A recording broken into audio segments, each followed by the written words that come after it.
I'm Julia, 30F, and I have been living with my girlfriend Sarah, 26F, in a small one-bedroom flat in London for the past 2 years. We moved here from different countries. I'm from Canada and she's from Australia. The flat is pretty cramped even for just the two of us, with a glass partition wall separating the bedroom area from the living space. I work in investment banking while Sarah works as a teacher at a local primary school. Some background about us: I moved to London 5 years ago for my career after getting an amazing opportunity at a prestigious bank. The job is intense but rewarding, and I've worked my way up to a senior position. I met Sarah at a mutual friend's birthday party 3 years ago, shortly after she moved to London to pursue her teaching career. She was this bright, bubbly person who completely contrasted with my more reserved personality, but somehow we just clicked. Things moved pretty quickly between us. We moved in together after dating for a year, initially into a spacious 2-bedroom flat. About 8 months ago, we had to downsize to our current place due to the landlord selling our previous flat. The London housing market was brutal, and this was the best we could find in our preferred area that would keep Sarah close to her school. I make significantly more money than Sarah, of over times her salary, so I cover the full rent while she handles groceries and utilities. This arrangement made sense to us as it allows Sarah to save some money while still contributing to our household. She's always been a bit sensitive about the income difference, though she tries not to show it. Sarah has a very close relationship with her family, especially her younger sister Emma, 24F. They video call almost daily, and Sarah often talks about feeling homesick. I've only met Emma once when she visited last year for 2 weeks when we had the bigger flat. That visit went fine since we had the space and I was working fewer hours back then. The current situation started when Sarah went to visit Emma in Australia for 2 weeks. Emma recently got a promotion at her marketing job that doubled her salary, and she decided to celebrate by planning a big European adventure. The plan, as Sarah casually mentioned to me one day, was for Emma to do some solo traveling around Europe for 3 weeks before coming to stay with us in London. Here's where things get complicated. Sarah never actually asked if I was okay with this arrangement. She just started talking about it like it was already decided, making plans and discussing what they would do together in London. She didn't mention any specific dates or duration of stay, just vague plans about showing Emma around and having sister time. I started getting really stressed about the whole situation. My job is incredibly demanding. I work 14-hour shifts at least once a week and have 2 sets of night shifts where I need to sleep during the day. These shifts are non-negotiable and crucial for my role in managing Asian market trading. I'm also quite introverted and really value my personal space. After those long shifts, I need quiet time to decompress. The logistics of having Emma stay with us are also problematic. The glass partition in our flat means there's zero privacy. I'd have to go to the bathroom just to change clothes. Our sofa is a small 2-seater that isn't even long enough for someone to sleep on properly. The living area is basically part of our bedroom because of the open plan design. I spent several days trying to figure out how to approach this with Sarah. I didn't want to come across as unsupportive or uncaring about her relationship with Emma. When Sarah would video call with Emma, they talked excitedly about all their plans, and I felt like the bad guy for even thinking about objecting. Finally, I built up the courage to talk to Sarah about my concerns. I waited until we were both relaxed one evening and carefully explained that while I absolutely want her to spend time with Emma, having someone stay in our tiny flat for an undefined period would be really difficult given my work schedule and need for space. I suggested maybe Emma could shorten her solo travel time and use that money to get her own accommodation in London instead, or we could look into affordable Airbnb options nearby. Sarah initially seemed to understand, though she was visibly disappointed.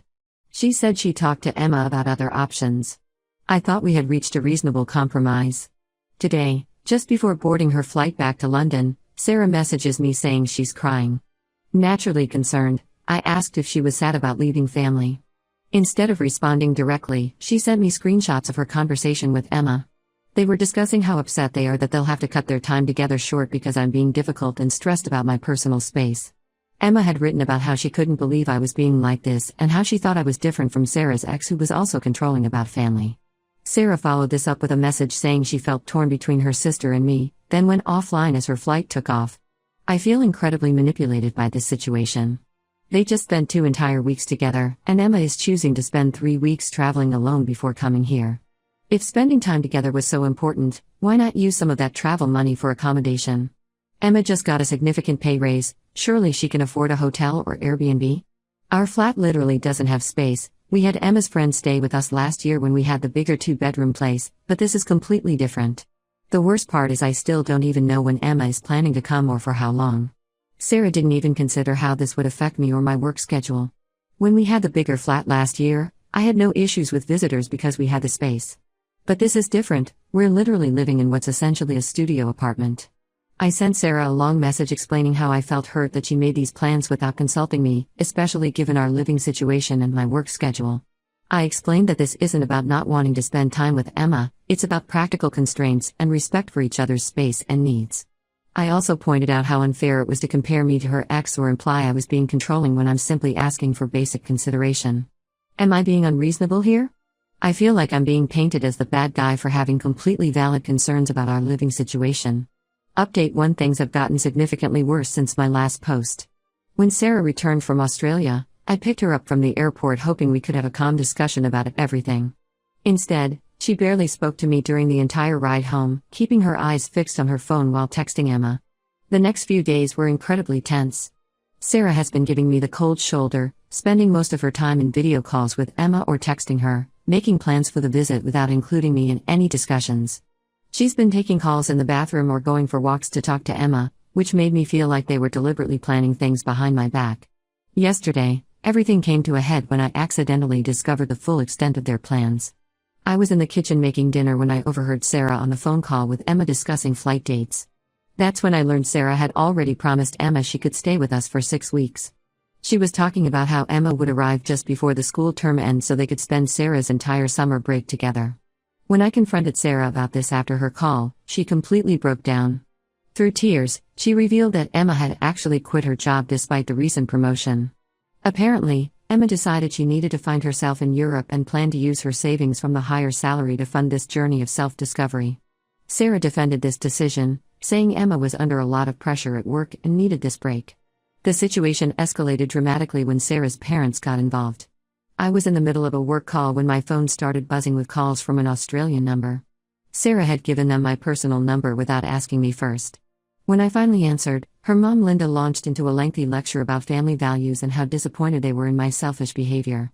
Linda and Sarah's dad John spent nearly an hour telling me how in Australian culture, family always comes first and that I was being culturally insensitive. They brought up how they had welcomed Sarah's previous partners into their home and treated them like family. They even offered to pay for a larger Airbnb for all of us to stay in during Emma's visit, but insisted it had to be for the full 6 weeks because that's what family does and anything less would be insulting to Emma. When I tried explaining my position again to Sarah later that evening, she completely turned the tables on me. She accused me of trying to control her by using the rent as leverage since I pay for it. She brought up every single time I've had friends over for dinner in the past year, down to specific dates. She mentioned when my cousin stayed for a weekend last year in our old flat, saying I have double standards when it comes to my family versus hers. The conversation got even more absurd when Sarah started suggesting compromises. Her idea of a solution was that during my night shifts, I could sleep on the floor of our office at work so Emma could have the bed. When I pointed out how unreasonable this was, she said I was being rigid and uncompromising. She even suggested we could put up a curtain around the sofa to give Emma privacy, completely ignoring the fact that the sofa is barely big enough for one person to sit on, let alone sleep. Emma has been adding fuel to the fire by posting passive-aggressive stories on Instagram. She's been sharing quotes about toxic people who come between sisters and chosen family versus blood family, tagging Sarah in all of them. She even posted a throwback photo from when she visited last year, captioning it "Remember when some people weren't so controlling about family time?" The situation has started affecting our social circle too. Several of Sarah's friends have unfollowed me on social media, and I've received multiple messages from their mutual friends telling me how I'm ruining their sister bond. One friend even sent a long paragraph about how she let her partner's entire family stay in their one-room apartment for 2 months and how it brought them closer together. Sarah and I barely talk anymore unless it's about Emma's visit, and every conversation turns into an argument. Last night, she suggested that maybe I should be the one to get an Airbnb during Emma's stay since I'm the only one with an issue about space. When I pointed out that this is my home too and I pay the rent, she accused me of being materialistic and prioritizing money over relationships. The whole situation feels like it's spiraling out of control. Sarah seems to have completely forgotten about all the practical issues, my work schedule, the tiny living space, the lack of privacy. Instead, she's turned this into a referendum on my character and my commitment to our relationship. She keeps saying things like, "If you really love me, you'd make this work, and I don't understand why you're trying to come between me and my sister." I'm starting to feel like I'm living in a parallel universe where having reasonable boundaries makes me the villain. Every time I try to have a rational discussion about practical solutions, it turns into an emotional argument about family loyalty and love. I've suggested multiple alternatives, helping them find an affordable Airbnb nearby, splitting Emma's stay between our place and other accommodations, even offering to pay for some activities they can do together. But nothing seems good enough unless I agree to the full 6-week stay in our tiny flat. Update 2: The situation has taken an unexpected and disturbing turn. Last week, I came home early from work because I had a migraine. Usually, I work until 9 p.m. on Thursdays, but I left at 4 p.m. hoping to get some rest. When I got to our flat, I found the door unlocked, which was strange because Sarah should have been at school teaching. I walked in to discover Emma was already in our flat. She had a spare key, which Sarah had given her without telling me. Not only was she there, but she had completely taken over the space.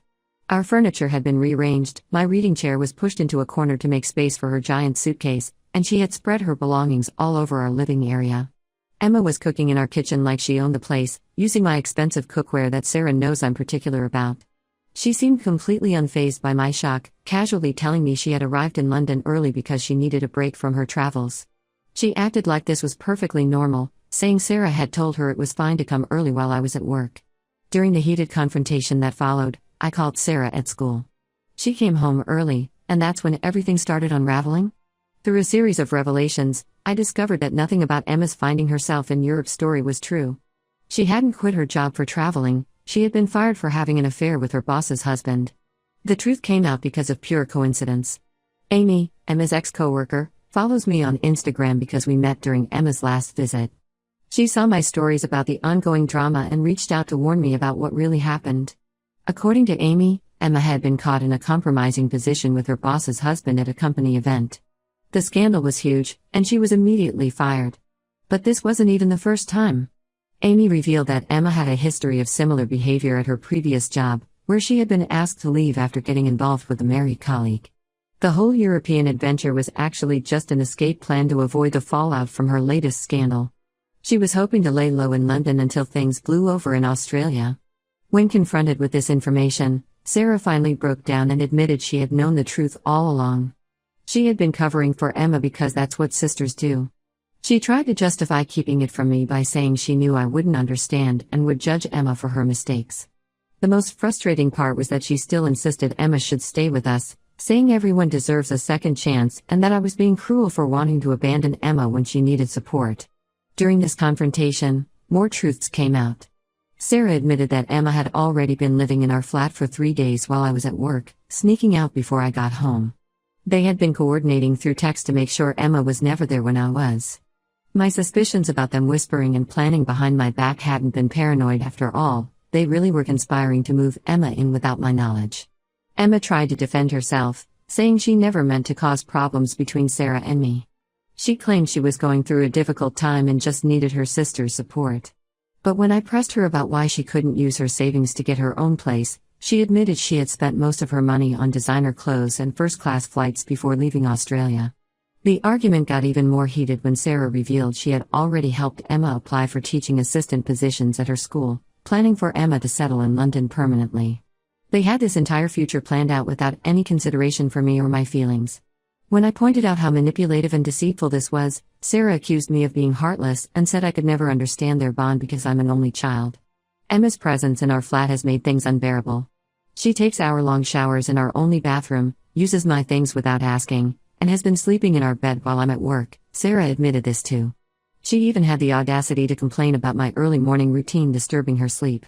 The final straw was finding out that Emma had been going through my personal papers when I was at work, looking for information about my salary and savings. Sarah defended this too, saying Emma was just trying to understand our financial situation better so she could plan how much to contribute once she found a job. I'm at my wit's end. My home doesn't feel like my home anymore. I can't work effectively because I'm not getting proper rest. My relationship feels like it's been built on lies. Sarah still can't understand why I feel betrayed, and Emma acts like she's the victim in all this. Update 3: After weeks of feeling like a stranger in my own home, I finally made the difficult decision to end my relationship with Sarah. The trust between us was completely shattered, not just by the lies about Emma but by the continuous betrayal of my boundaries and the complete disregard for my comfort and privacy. I gave Sarah formal notice to move out by the end of the month since her name wasn't on the lease. Initially, she tried to argue that she had tenant rights despite not paying rent, even threatening to get legal advice. In the end, both she and Emma moved in with some friends from Sarah's school while they looked for their own place. During the moving process, I discovered even more disturbing things. Sarah had been secretly recording our arguments on her phone, editing the clips to make me look aggressive, and sending them to her family and friends. She had carefully cut out her own provocative comments and just kept the parts where I was visibly frustrated. Her parents had been using these clips to build a case against me, claiming I was emotionally abusive. I also found out she had been regularly going through my work emails when I left my laptop open at home. She was trying to prove I was exaggerating about my work schedule and night shifts. She had even taken screenshots of confidential work information and sent them to Emma, who was apparently using them to try to get interviews at some of our client companies. The most hurtful discovery was Sarah's diary, which she accidentally left behind. I know I shouldn't have read it, but after everything that happened, I needed answers. The entries revealed that she and Emma had been planning this move-in situation for months, long before Emma's scandal at work.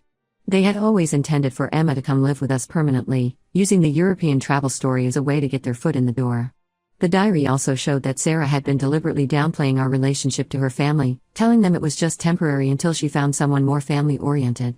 She had written about how Emma's presence would help her gradually distance herself from me without having to deal with the guilt of breaking up directly.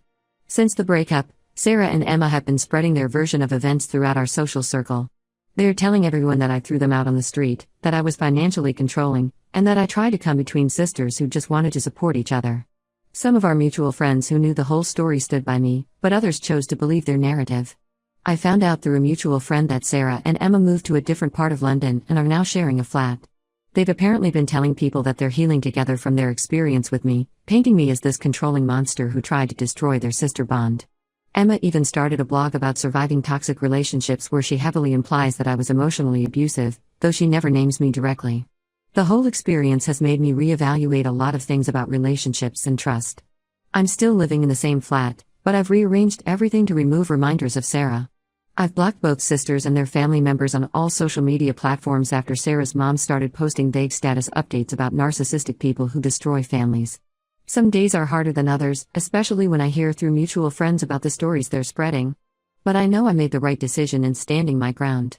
I've learned that sometimes the people who accuse you of being toxic are the ones poisoning your life, and that standing up for yourself doesn't make you the villain, even if others try to paint you as one.